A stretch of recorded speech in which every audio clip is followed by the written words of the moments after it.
శ్రీ సచ్చిదానంద సద్గురు సాయినాథ్ మహారాజ్ కే జై. శ్రీ సచ్చిదానంద సద్గురు అలివేలు మంగమ్మ సహిత భరద్వాజ మహారాజ్ కే జై. శ్రీ సచ్చిదానంద సద్గురు నాంపల్లి బాబా మహారాజ్ కే జై. జై సాయి మాస్టర్. ఈరోజు సత్సంగంలో మనం నేను దర్శించిన మహాత్ములు 4 అవధూత శ్రీ వెంకయ్య స్వామి వారి చరిత్ర చదువుకుంటున్నాం. రచన పరమ పూజ్య ఆచార్య శ్రీ ఎక్కిరాల భరద్వాజ మాస్టర్ గారు. దీనిలో మనం అధ్యాయం 11 అంతుపట్టని స్వామి అనేటువంటి అధ్యాయాన్ని మనం చదువుకుంటున్నాం. మనకి మధ్య కొంచెం గ్యాప్ వచ్చింది కదండి, అందుకని కొద్దిగా క్రితం సత్సంగంలో చెప్పుకున్న దాన్ని చెప్పుకుని అప్పుడు ఈరోజు సత్సంగంలోకి వెడతాం మనం.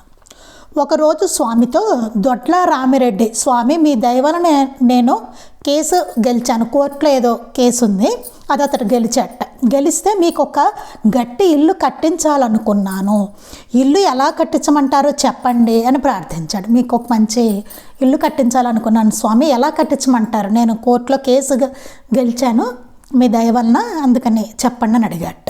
స్వామి నాకు ఇల్లు వద్దు కానీ ఇచ్చటి ఆంజనేయ స్వామి గుడికి ప్రహారీ కట్టించు అన్నారు. స్వామి అన్నట్టు నాకు ఇల్లు అవన్నీ ఎందుకు, నాకేమీ అక్కర్లేదు, ఇక్కడ ఆంజనేయ స్వామి ఆలయం ఉంది కదా, దీని చుట్టూ ప్రహారీ కట్టించు అన్నారట.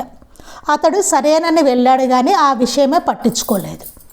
ఇంకేముందని, కేసు గెలిచేశాడు. అప్పుడు ఆనందంలో ఏదో స్వామితో చెప్పాడు, స్వామి ఏమో ఆ చుట్టూ కట్టించన్నారు. అతను సరే అన్నాడు, ఇంటికి వెళ్ళిపోయాడు. తర్వాత ఆ విషయం అసలు పట్టించుకోలేదు అతను. చూడండి అసలు ఎలా స్వామికి ఇచ్చిన మాటని, ఆయన చెప్పిన దాన్ని ఎలా మర్చిపోయాడో చూడండి.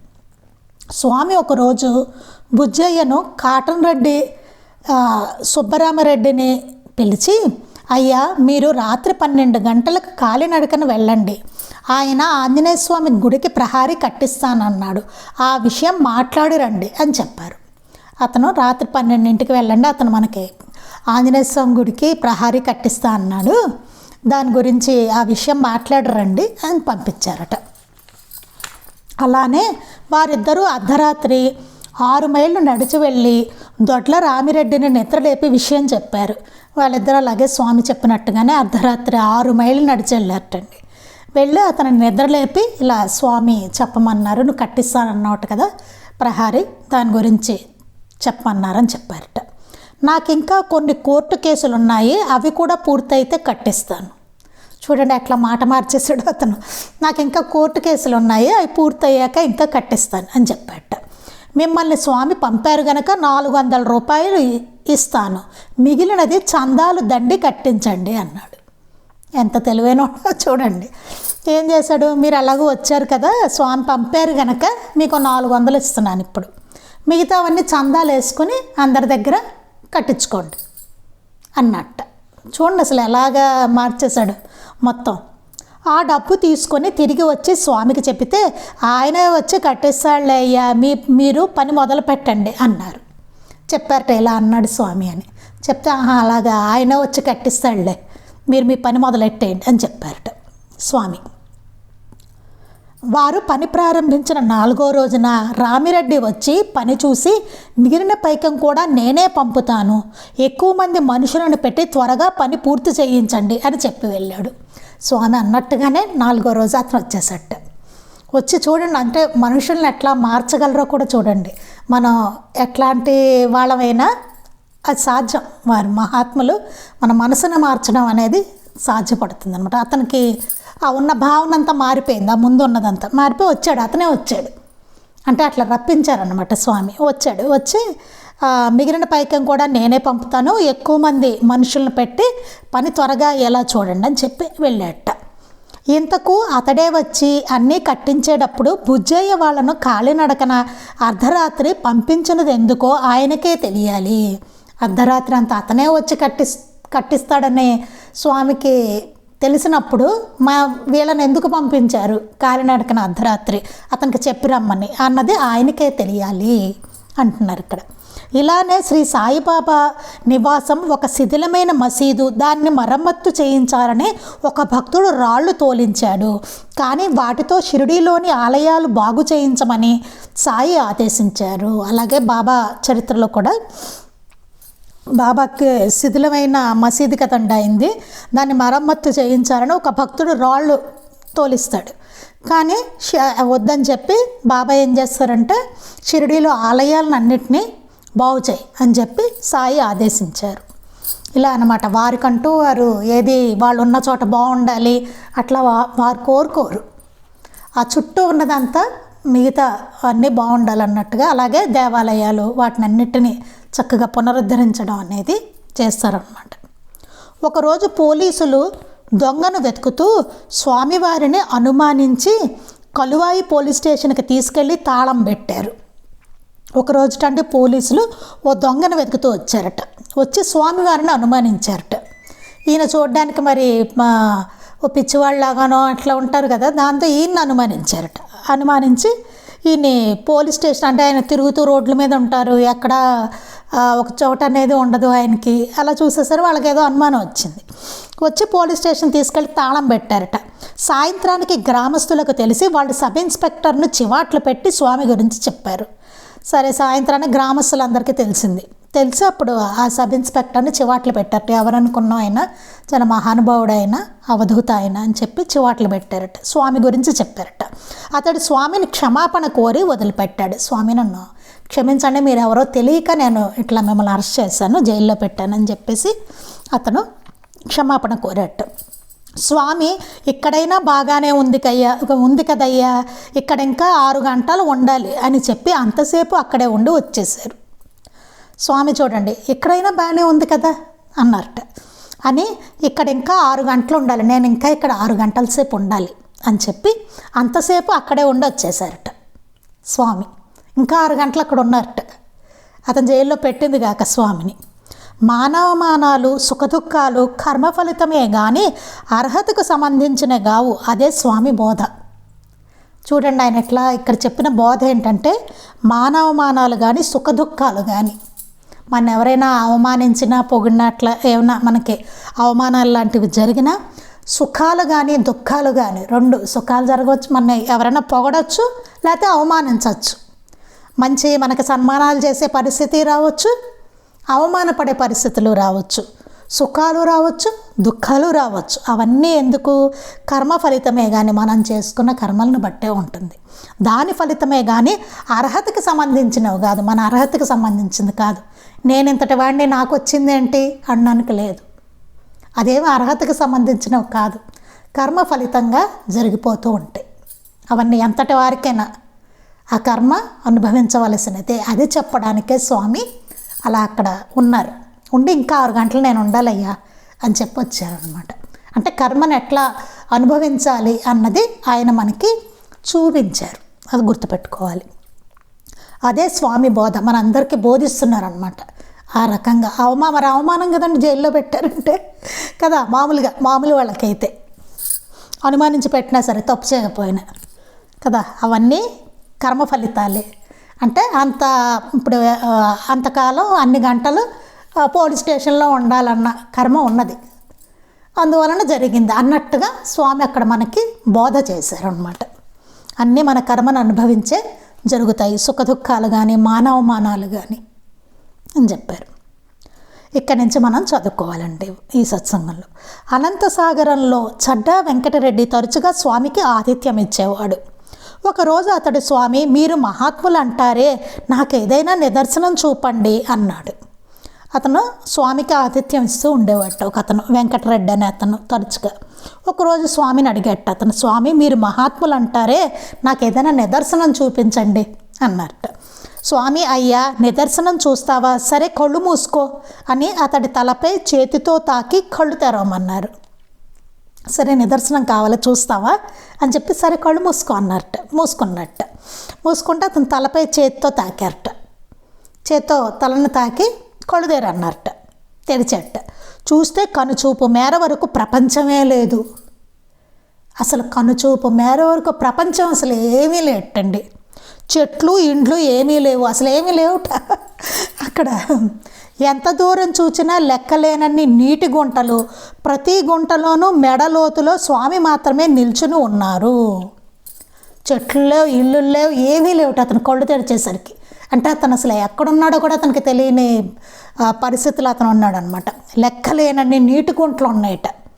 ఉండి ప్రతి గుంటలో అట్టండి మెడలోతులో స్వామి మాత్రమే నిల్చుని ఉన్నారు. ప్రతి లెక్కలేనన్ని గుంటలు ఉన్నాయి. ఆ లెక్కలేనన్ని గుంటల్లోనూ స్వామి ఉన్నారట, మెడలోతు నీళ్ళల్లో ఆయన. వారి తల మాత్రమే కనిపిస్తున్నది. మన మెడలోతు నీళ్ళు కదండి, తల ఒకటే కనబడుతుంది. ప్రతి గుంటలోనూ ఆయన తల ఉందట. లెక్కలేనన్ని గుంటలు ఉన్నాయట. ఆ దృశ్యం చూడలేక స్వామి తమరు దైవ స్వరూపులు, మీకు ఆది అంతము లేవు, ఈ దృశ్యం భరించలేను, మామూలు దృష్టి ప్రసాదించండి అని విశ్వరూపం చూచిన అర్జునునిలా వెంకటరెడ్డి వణికిపోతూ అన్నాడు. చూడండి, వాళ్ళని ఏదైనా ప్రసాదించమని అడిగినా మనకు అర్హత ఉండద్దు అది తీసుకోవడానికి. అతను బెంబెలెత్తిపోయాడు, ఇంకా అడిలిపోయి స్వామి తమరు దైవస్వరూపులు, మీరు దైవస్వరూపులే, మీకు ఆది అంతము లేదు, మీకు మొదల చివర అనేది అసలు లేనే లేదు, ఆది అంతాలు లేనివారు మీరు అని చెప్పి ఈ దృశ్యం భరించలేను, అయ్య బాబా ఈ దృశ్యం నేను చూడలేను, భరించలేను అన్నట్టు. మామూలు దృష్టి ప్రసాదించండి, నాకు మామూలు దృష్టిని ప్రసాదించండి అని చెప్పి అడిగట్ట అని విశ్వరూపం చూసిన అర్జునులా వెంకటరెడ్డి వణికిపోతూ అన్నాడు. విశ్వరూపం చూసిన అర్జునులాగా అతని పరిస్థితి అయిపోయింట, వణికిపోతున్నట్ట. స్వామి అతని తలపై త్రాకగానే మరలా మామూలు ప్రపంచమే గోచరించింది. మళ్ళీ స్వామి అతని తల మీద చేయి వేసేసరికి అతనికి మళ్ళీ మామూలు ప్రపంచం కనిపించిందట. చూడండి, ఎలాంటిదైనా సాధ్యం వాళ్ళకి, మహనీయులకి. ఇదే మనం చాలాసార్లు చెప్పుకున్నాం. కృష్ణుడు విశ్వరూప సందర్శనం ఇచ్చేటప్పుడు అర్జునుడికి చెప్తాడనమాట, నువ్వు చూడాలంటే విశ్వరూప సందర్శనం అనేది నువ్వు మామూలుగా నన్ను చూడలేవు అని చెప్పి ఆయన ఏం చేస్తారంటే ఒక దివ్యమైన చక్షువులు అతనికి ప్రసాదిస్తారనమాట అర్జునుడికి. వాటితోటి అతను చూస్తాడు. ఆ చక్షువులతోటి అతను చూసేసరికి అతనికి అప్పుడు విశ్వరూప దర్శనం అంతా అతనికి అర్జునుడికి గోచరిస్తుంది అనమాట. అంటే సామాన్యంగా మనకి మనంతట మన గొప్పతో చూడడం అనేది సాధ్యం కాదు. వారు దానిని ప్రసాదిస్తేనే చూడగలిగేటువంటి ఇది మనకు వస్తుందన్నమాట. అది ఒకసారి బద్వేలు తెప్ప మీదగా వెడుతూ రాజుపాలెం జయరామయ్యతో స్వామి ఆకాశంలో వెడుతున్న వారిని చూడయ్యా అన్నారు. కానీ అతనికి ఎవరూ కనిపించలేదు. స్వామి అతని కళ్ళు తాకి మరలా చూడమన్నారు. ఈసారి అతనికి చాలా పొడవైన మనుషులు ఆకాశంలో నడుస్తూ కనిపించారు. చూడండి ఎన్ని విచిత్రాలు.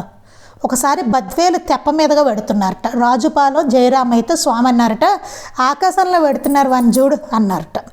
కానీ అతనికి ఎవరు కనిపించలేదు. సరే స్వామి చెప్పారు కదని ఇట్ట చూసేట ఆకాశంలో, ఎవరు కనిపించలేట.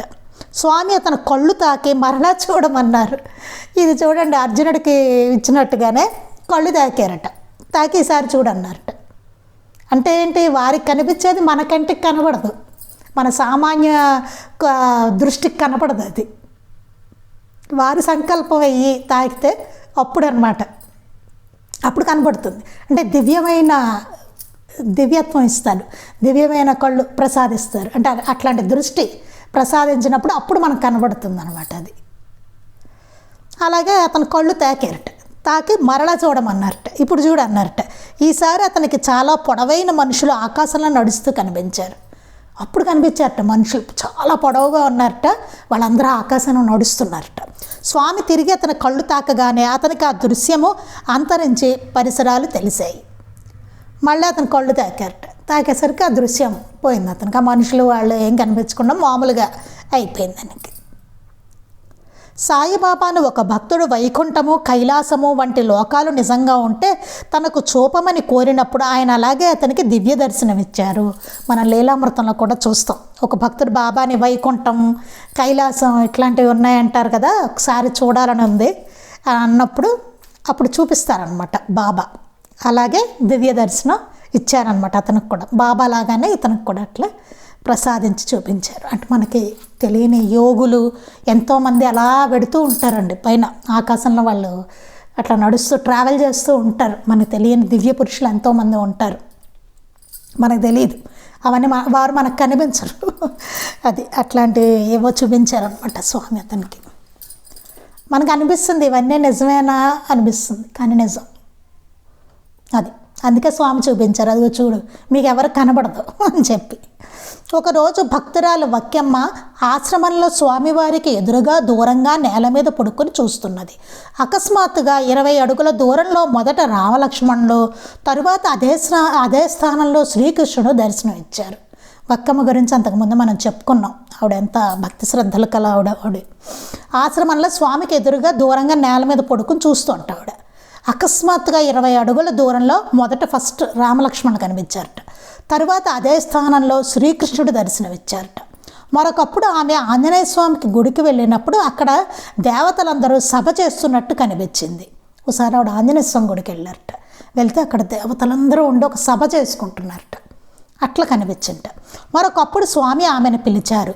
ఆమె వెళ్ళేసరికి స్వామి స్థానంలో కృష్ణుడు నాట్యం చేస్తూ వేణువు ఊదుతూ కనిపించారు.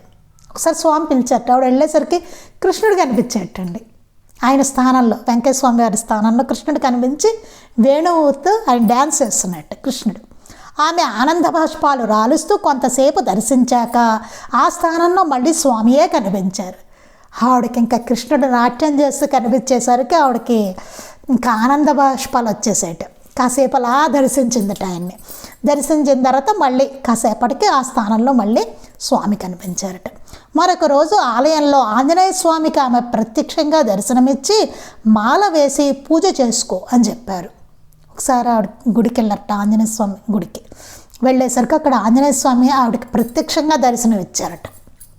ఇచ్చి మాల వేసి పూజ చేసుకో అని చెప్పారట ఆవిడ్ని.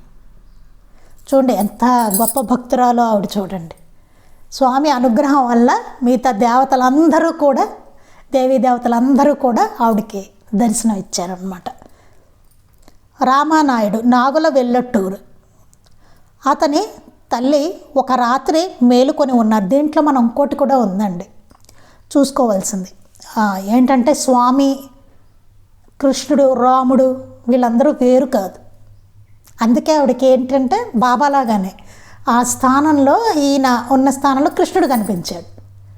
మళ్ళీ స్వామి వచ్చేసారు, అక్కడ స్వామి కనిపించారు అక్కడ. అంటే నేను కృష్ణ పరమాత్మ వేరు కాదు అని చెప్పడం అనమాట. అట్లా మన లీలామృతంలో కూడా చూస్తాం. బాబా అట్లాగే ఎంతోమందికి దర్శనం ఇచ్చారు. మారుతిగా దర్శనం ఇచ్చారు, వినాయకుడి కింద ఆయన కనిపించారు.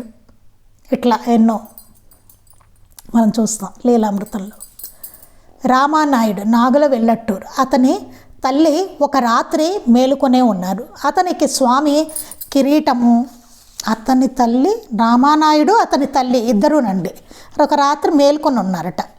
అతనికి స్వామి కిరీటము, భుజకీర్తులు ధరించి విష్ణువుగా దర్శనం ఇచ్చారు. ఇక్కడ చూడండి, స్వామి విష్ణుమూర్తిగా కనిపించారట. మనకు ఉంటుంది చూడండి సకల దేవతా స్వరూపం అని సాయిలీలామృతంలో, అలాగే ఇది కూడా అనమాట. ఆవిడ తల్లి ఇతను ఒకరోజు రాత్రి మెలకుగా ఉన్నారట. మెలకులోనే, కల కూడా కాదు. అతనికి స్వామి కనిపించారట. కిరీటము, భుజకీర్తులు ధరించి విష్ణుమూర్తిగా కనిపించారట. అతని తల్లికి మాత్రం ఏమీ కనిపించలేదు, అతని తల్లికి కనబడలేదు, అతనికి అలా కనిపించారు. ఆ సమయంలో స్వామి ఆ గ్రామంలోనే ఉన్నారు. ఆ గ్రామంలో ఉన్నారు.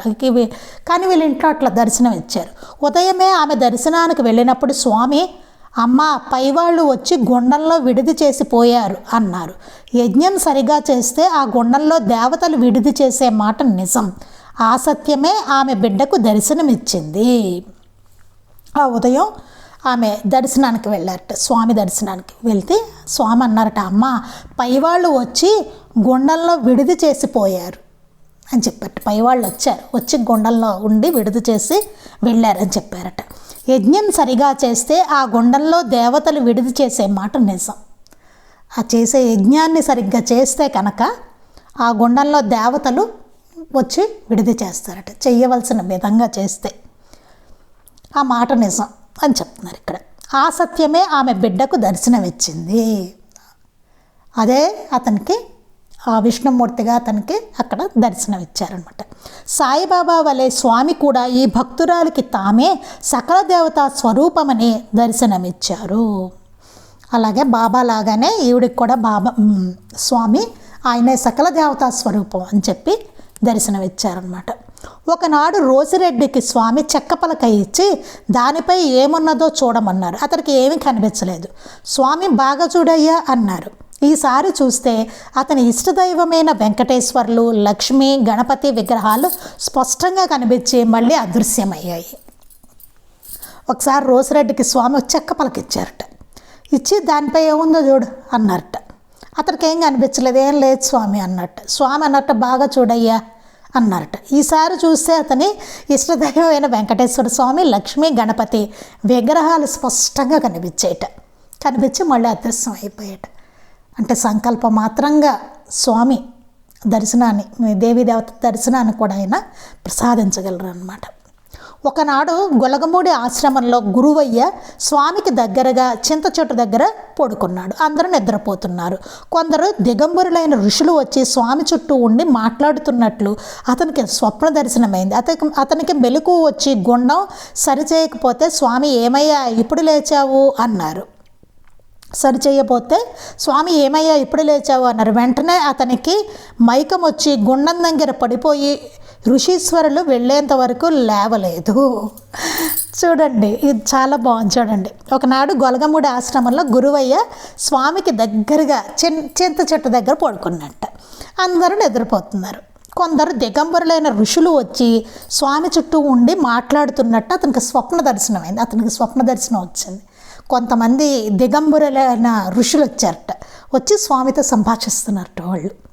అలా అని అతనికి కల వచ్చింది, స్వప్నం వచ్చింది. అతనికి మెలకువ వచ్చింట. వెంటనే మెలకువ వచ్చి గుండం సరిచేయకపోతే గుండం వచ్చి సరిచేయబోయాడు. వచ్చి అక్కడ గుండం వేసుకుంటారు కదా స్వామి, కట్టెలు అవి కొంచెం సరిచేయడానికి వచ్చాట. ఏమయ్యా ఇప్పుడు లేచావు అన్నట్ట స్వామి. అనగానే అతనికి వెంటనే మైకం వచ్చి గుండం దగ్గర పడిపోయాట. వెంటనే అన్నారు స్వామి, తన మైకం వచ్చేసింది. వచ్చి గుండం దగ్గర పడిపోయాట. మునీశ్వరులు వెళ్ళేంత వరకు లేవలేదు. మునీశ్వరులు వచ్చిన వాళ్ళు వెళ్ళే వరకు అతను లేవల. చూడండి ఎంత విచిత్రమో చూడండి అది. అప్పుడు మెలకు వచ్చింట. వాళ్ళు వెళ్ళిపోయిన తర్వాత అప్పుడు మెలకు వచ్చింట. అతను అది కళ నిజమా అక్కడ జరుగుతున్నది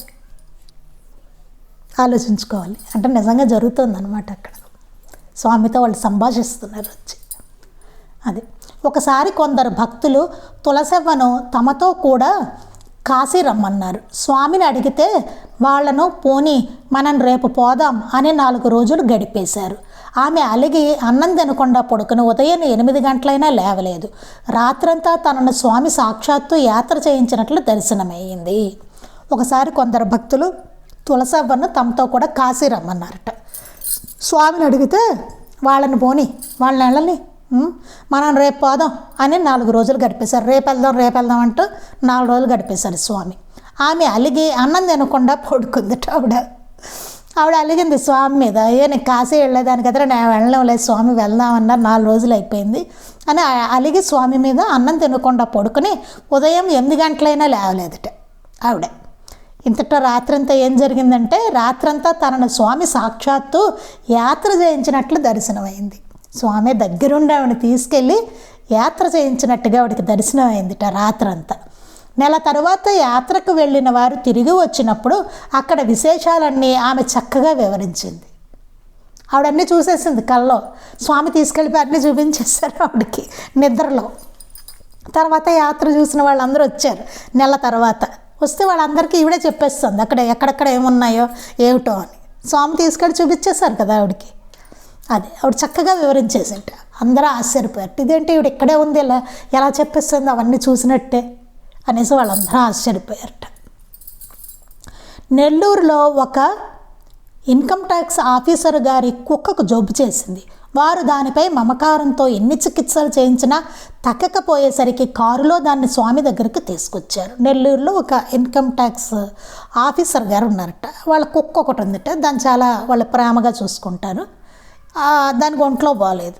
ఒంట్లో బాగపోయేసరికి ఎన్ని చేయించినా చికిత్సలు తగ్గలేట. ఎవరో చెప్పారు స్వామి దగ్గర తీసుకెళ్తే దాన్ని తగ్గుతుందని. సరే వాళ్ళు కారులో దాన్ని స్వామి దగ్గరికి తీసుకొచ్చారట. స్వామి కుక్క ఒకరికొకరు కొద్దిసేపు చూసుకున్నాక అది ఆయన పాదాల వద్ద ప్రాణం వదిలింది. స్వామి కుక్క తీసుకొచ్చారు. స్వామి కుక్క ఒకళ్ళనొకరు చూసుకున్నారట. స్వామి కుక్కను చూస్తున్నారు, కుక్క స్వామిని చూస్తుంది. ఒకరినొకరు చూసుకున్నారట. చూసుకున్నాక అది ఆయన పాదాల వద్ద ప్రాణం వదిలింది. ఆయన పాదాల దగ్గరే అది చనిపోయింది, ప్రాణం వదిలేసింది. సాయి పాదాల వద్ద ఒక పెద్ద పులి ప్రాణం విడిచినట్లే. అలాగే ఒక సర్కస్ కంపెనీ వాళ్ళు ఒక పెద్ద పులిని తీసుకొస్తారు. తీసుకొచ్చి దాన్ని కట్లు విప్పండి అంటారు బాబా. అప్పుడు అది ఆయన దగ్గరికి నడుచుకుంటూ వచ్చి ఆయన పాదాల వాసన చూస్తుంది. అక్కడే దాని ప్రాణం వదిలేస్తుంది. చూసారండి, ఇలా జంతువుల్ని, వాటిల్ని కూడా, ఇట్లాంటి ఇతర జీవుల్ని కూడా వారి సన్నిధికి చేర్చుకుని వాటికి సద్గతిని వారు మహనీయులు ఇస్తారనమాట. అంటే ఇలా ఈ రకంగా ఇప్పుడు ఏదో భక్తులు అయి ఉంటారు వాళ్ళు, అంతే కదా. ఈ కుక్క కూడా ఎప్పుడో ఆయన భక్తులు అయి ఉండొచ్చు. అది దానికి మళ్ళీ మంచి జన్మ ఇస్తారు. అలానే ఒకసారి మనం ఏమనుకుంటామండి, మనకే మనుషులుగా అనుకుంటాం మహాత్ములు కదా. జనరల్గా మనకు గుర్తురాదు, ఇలాంటి చదువుకున్నప్పుడు అనిపిస్తుంది మనం ఎంతో, ఆ జీవులు కూడా అంతే వారికి. ఎందుకంటే అవి కూడా ఆయన నుంచే కదా వచ్చాయి, వాటిని కూడా వారే చూసుకుంటారు కదా. అది అలానే ఒకసారి కలువాయి మార్గంలో స్వామి సేవకులు వస్తుంటే చూచి కూడా డ్రైవరు బస్సు ఆపలేదు. అలానే ఒకసారి కలువాయి మార్గంలో స్వామి సేవకులు వస్తున్నారట. వస్తే చూచి కూడా డ్రైవర్ బస్సు ఆపలేట. కొద్ది దూరం వెళ్ళి బస్సు అకారణంగా ఆగిపోయింది. స్వామి బృందము బస్సు ఎక్కగానే బయలుదేరింది. చూడండి, చూసి కూడా బస్సు డ్రైవర్ ఆపలేట. స్వామి భక్తుల వస్తుంటే సేవకులు అప్పుడు ఏమైందంటే దానికి అదే బస్సు ఆగిపోయిందట, ఏ కారణం లేకుండానే ఆగిపోతే అప్పుడు స్వామి బృందం అందరూ బస్సు ఎక్కారట. ఎక్కగానే అది బయలుదేరిందిటండి. అది అతను ఆపకపోయినా డ్రైవరు స్వామి అక్కడ ఆపేశారనమాట బస్సుని. మానవుడు తత్వతః పరమాత్మ స్వరూపుడే అయినా అజ్ఞానం వలన శరీరమే తానని, దానికి కారణమైన వారే తల్లిదండ్రులని భ్రమించి రాగద్వేషాల వలన పుణ్యపాపాలు చేస్తూ ప్రతిఫలము అనుభవించడానికి జన్మచక్రంలో తిరుగుతూ ఉంటాడు. మానవుడు తత్వతః పరమాత్మ స్వరూపుడే. తత్వతః మానవుడు పరమాత్మ స్వరూపుడు, అసలు భగవంతుడే తత్వతః. కానీ అజ్ఞానం వలన శరీరమే తానని, దానికి కారణమైన వారే తల్లిదండ్రులని భ్రమించి ఏమవుతుంది, మన అజ్ఞానం వలన ఈ శరీరమే నేను అని చెప్పి అనుకుంటాం. మనం అనుకుని ఈ శరీరానికి కారణమైన వారే తల్లిదండ్రులు, ఈ శరీరానికి మనం రావడానికి ఎవరు కారణమో వారే తల్లిదండ్రులు అని భ్రమించుకొని రాగద్వేషాల వలన పుణ్యపాపాలు చేస్తూ, రాగద్వేషాలు మనలో ఉంటాయి కదా, అవన్నీ వాటి వలన ఏం చేస్తాం, పుణ్యము చేస్తాం, పాపాలు చేస్తూ ప్రతిఫలము అనుభవించడానికి, ఆ చేసిన దానికి అనుభవించాలి కదండి, ఆ ప్రతిఫలం అనేది అనుభవించడానికి జన్మచక్రంలో తిరుగుతూ ఉంటాడు. జన్మచక్రంలో అలా తిరుగుతూ ఉంటాం. పాపాలు పుణ్యాలు, పాపాలు పుణ్యాలు, వాటి ఫలితాలు. ఇప్పుడు మనం చేసుకున్న గత జన్మలో మనం చేసుకున్న పాప పుణ్యాలన్నీ ఈ జన్మలో అనుభవిస్తూ ఉంటాం, ఈ జన్మలో చేసుకున్న వచ్చే జన్మలో అనుభవిస్తూ ఉంటాం. ఇలా జన్మచక్రంలో మనం తిరుగుతూనే ఉంటాం కదా. ఎందుకంటే మన అజ్ఞానం వలన శరీరమే, ఈ శరీరమే నేను అంటే ఇదే అని అనుకోవడం వలన అలా అనమాట. అట్టి వారిలో ఏ కొద్ది మందో మహాత్ముల సాంగత్యము పొంది వివేక వైరాగ్యాలతో అజ్ఞానం పోగొట్టుకొని మహాత్ములు అవుతారు. ఇలాంటి మానవాళిలో ఏ కొద్ది మందోట, చాలా తక్కువ పర్సెంటేజ్, చాలా తక్కువ మంది అండి మహాత్ముల సాంగత్యం పొంది, మహనీయుల సాంగత్యాన్ని పొంది వివేక వైరాగ్యాలతో అజ్ఞానం పోగొట్టుకొని, వాళ్ళు వివేక వైరాగ్యంతో అజ్ఞానాన్ని పోగొట్టుకొని మహాత్ములు అవుతారు. వాళ్ళే మహాత్ములు అయిపోతారు.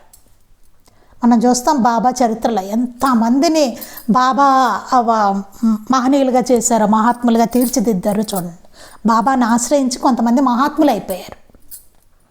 అది అలాగా పోగొట్టుకుని మహాత్ములు అవుతారు. వారి దేహాలను ఉపాధిగా చేసుకుని దత్తాత్రేయుడు భూమిపై సంచరిస్తూ జీవులను ఉద్ధరిస్తారు. ఆ దేహాలను ఉపాధిగా చేసుకుంటారట దత్తస్వామి. చేసుకుని భూమిపై సంచరిస్తూ ఆ దేహంతో ఆయన భూమిపై అదే తత్వం. మహనీయులందరూ దత్తాత్రేయుడి తత్వం వారు. ఆ తత్వమే ఒక దేహం తీసుకుని వస్తుందన్నమాట. వచ్చి స్వామి భూమిపై సంచరిస్తూ జీవులందరినీ ఉద్ధరిస్తూ ఉంటారనమాట. అట్టి వారికి జీవుల పూర్వజన్మలు కర్మఫలము తెలుస్తాయి.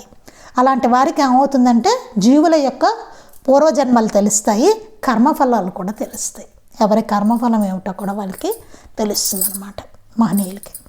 స్వామి 1979లో యనకుర్తిలోని ప్రాథమిక పాఠశాల వద్ద విడుదల చేశారు.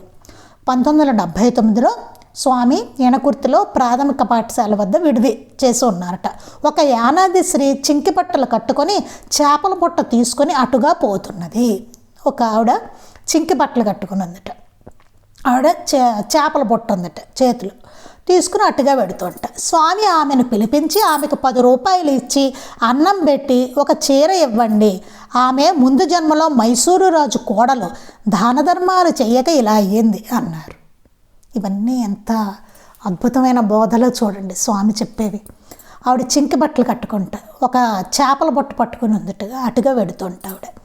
స్వామి ఆమెను పిలిచారట, పిలిచి ఆవిడకు 10 రూపాయలు ఇచ్చి అన్నం పెట్టి చీర ఇవ్వండి అని చెప్పారట. ఓ 10 రూపాయలు ఇవ్వండి, ఆవిడకి అన్నం పెట్టండి, ఓ చీర ఇవ్వండి అన్నట్ట. ఎందుకో కారణం చెప్పారు. ఈమె ముందు జన్మలో మైసూరు రాజు కోడలు, మైసూరు రాజు గారు కోడలట ముందు జన్మలో ఆవిడ. ఆ స్త్రీ ఎవరైతే అక్కడికి వచ్చిందో చేపల బొట్టాయి పట్టుకుని ఆవిడ దాన ధర్మాలు చేయక ఇలా అయ్యిందన్నారు. ఆవిడప్పుడు దాన ధర్మాలు చేయలేట. మైసూరు రాజు కోడలు అయ్యుండి మరి రాజుల కోడలు అంటే ఎంత ఉంటుందండి, ఎంత చేయొచ్చు? ఆవిడ చేయలేదేమి దాన ధర్మాలు చెయ్యక ఈ జన్మలో ఆవిడ అలాగా జన్మించిందనమాట. తిండి కూడా లేదు, చింకి బట్టలు వేసుకొని చేపలు అవి పట్టుకుంటూ బ్రతుకుతూ అలా ఉంది. అది చూపించారు, ఇట్లా వస్తాయి, ఇలాంటి జన్మలు వస్తాయి మీకు దాన ధర్మాలు చేయకపోతే, సంపద ఉండి కూడా అని చెప్పి.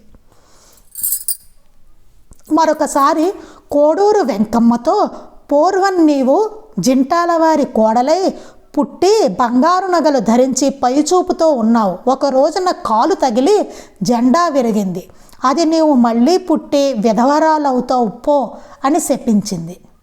ఆ శాపం లేకుంటే నీకు పెండ్లే లేదు, ఆ శాపం వలన పెండ్లి జరిగి బాల్యంలోనే భర్త పోయాడు, అయినా నిన్ను వదిలిపెట్టను అన్నారు. ఒకరోజు వెంకమ్మ గారితో స్వామి చెప్పారట ఆవిడ గత జన్మ గురించి. పూర్వం నీవు చింటాల వారి కోడలై పుట్టి బంగారు నగలు ధరించి, చింటాల వాళ్ళ కోడను పుట్టి బంగారు నగలు వేసుకుని ఉన్నావు, పై చూపుతో ఉన్నావు అంటే చాలా అహంకారంతో ఆవిడ ఉన్నారనమాట, పై చూపుతో.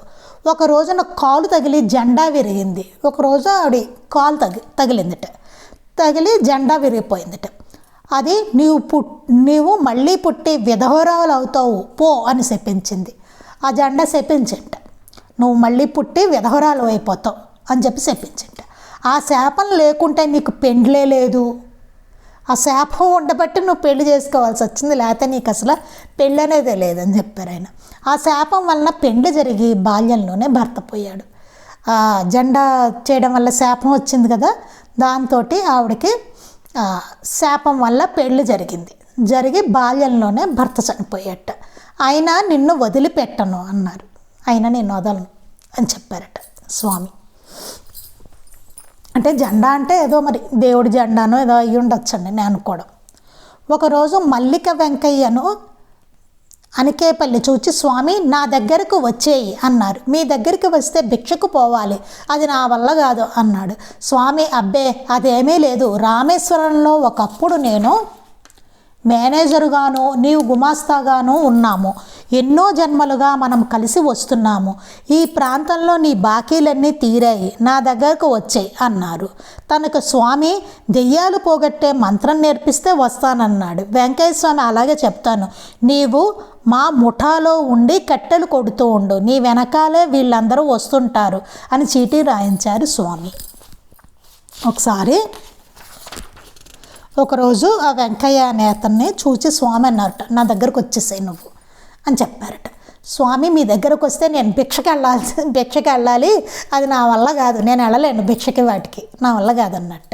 అబ్బే అదేం లేదు అని చెప్పి రామేశ్వరంలో ఒకప్పుడు నేను మేనేజర్గా ఉన్నాను రామేశ్వరంలో, నీవేమో గుమాస్తాగా ఉన్నావు, ఎన్నో జన్మలుగా మనం కలిసి వస్తున్నాం. బాబా చెప్పినట్టు చెప్పారు చూడండి, ఇక్కడ ఎన్నో జన్మలుగా మనం కలిసి వస్తున్నాము, ఈ ప్రాంతంలో నీ బాకీలన్నీ తీరాయి, నీ బాకీలు అంటే ఇక్కడంతా అయిపోయింది నీది మొత్తం, ఇక్కడ ఉన్న బాకీలన్నీ నీకు తీరిపోయి అంటే అక్కడ ఉన్న రుణానుబంధాలన్నీ తీరిపోయాయి ఆ ప్రాంతంలో, నా దగ్గరకు వచ్చాయి అన్నారు. ఇంకా నా దగ్గరకు వచ్చాయి ఇక్కడ అయిపోయింది. ఆ రుణానుబంధం వల్ల అతను ఆ ప్రాంతంలో ఉండాల్సి వచ్చిందనమాట. ఇంకా నా దగ్గరికి వచ్చేసాయి, నీకు నాకు రుణానుబంధం ఉంది, వచ్చేసి అన్నారట. తనకు స్వామి దెయ్యాలు పోగొట్టే మంత్రం నేర్పిస్తే వస్తానన్నాడు. స్వామి నాకు దెయ్యాలు పోగొట్టే మంత్రం చెప్పండి, అప్పుడు వస్తానన్నట్ట. వెంకయ్య స్వామి అలాగే చెబుతాను అన్నారట. అని నీవు మా ముఠాలో ఉండి కట్టెలు కొడుతూ ఉండు, నువ్వు మా దగ్గరికి వచ్చేసి మా వాళ్ళందరూ సేవకులు ఉన్నారు కదా, వాళ్ళతో మా బృందం అందరితోటి ఉండి కట్టెలు అవి కొడుతూ ఉండు, గుండం వేస్తారు కదా దానికనమాట. నీ వెనకాలే వీళ్ళందరూ వస్తుంటారు అని చీటీ రాయించారు స్వామి. అదండి ఎంత చెప్పారో చూడండి. ఎన్నో జన్మలుగా కలిసి ఉంటున్నాం అన్నది మనకి లీలామృతంలో కూడా బాగా చెప్తారు. ఒక గురువు గారి దగ్గర మనందరం కలిసి ఉన్నాము ఎన్నో జన్మల నుంచి, ఇదంతా చెప్తూ ఉంటారు బాబా అందులో. అలాగే ఇక్కడ స్వామి కూడా చెప్పారనమాట. ఎన్నో జన్మల ఆ బంధం ఉంటేనే మనం సద్గురు సన్నిధికి చేరడం అనేది కూడా జరుగుతుంది అనేదానికి ఇది ఒక ఉదాహరణ అనమాట. మిగిలింది మనం రేపు చదువుకుందామండి. శ్రీ సచ్చిదానంద సద్గురు సాయినాథ్ మహారాజ్ की जय. శ్రీ సచ్చిదానంద సద్గురు అలివేలు మంగమ్మ సహిత భరద్వాజ మహారాజ్ की जय. శ్రీ సచ్చిదానంద సద్గురు నాంపల్లి బాబా మహారాజ్ की जय. గురుదేవ దత్త అవధూత చింతన. లోకా సమస్తాః సుఖినో భవంతు. లోకా సమస్తాః సుఖినో భవంతు. లోకా సమస్తాః సుఖినో భవంతు. జై సాయి మాస్టర్.